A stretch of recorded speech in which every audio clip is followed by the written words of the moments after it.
आज सकाळी कामांची खूप घाई आहे आणि सकाळी सकाळी सगळी कामं लवकर आवरायची आहेत। आता कामं लवकर आवरायची म्हटलं की कुठेतरी बाहेर जायचं तर असतंच आणि 2-3 दिवस झालं आमचं रोज कुठे ना कुठे फिरणं चाललं आहे। तसंच आज आत्याच्या घरी जाणार होतो, त्यामुळे पटकन आवरलं आणि तिकडे निघालो।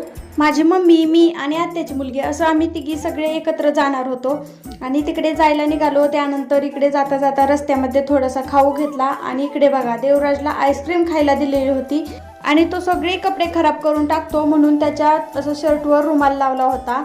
त्यानंतर मस्त अशी आईस्क्रीम एन्जॉय केली आणि तिकडे आत्याच्या घरी गेलो, धोंडे जेवण झालं आणि त्यानंतर आम्हाला जायचं होतं गावामध्ये। आता गावामध्ये कशासाठी तर तिकडे आत्याने त्यांनी गाडी घेतली होती, तर त्याचं पूजन करायला आम्हाला गावामध्ये जायचं होतं। इकडे सगळ्यांनी मस्त असं आवरून घेतलं आणि निघालो होतो गावामध्ये आणि तिकडे गेलो। तिथे खूप छान मंदिर आहे देवीचं आणि त्यानंतर तिथे गेल्या गेल्या लहान मुलांचं चालू झालं, आम्हाला पण वाजवायची आहे घंटा, तर त्यांनी सगळ्यांनी घंटा वाजवून घेतली। आणि ही बघा ही छान असं मंदिर आहे आणि तिथे पण देवी पण इतकी सुंदर दिसते। मस्त असं देवीचं दर्शन झालं, त्यानंतर एक छान प्रदक्षिणा घातली आणि इकडे बघा सूर्य मावळताना इथून तर खूप छान व्ह्यू दिसत होता।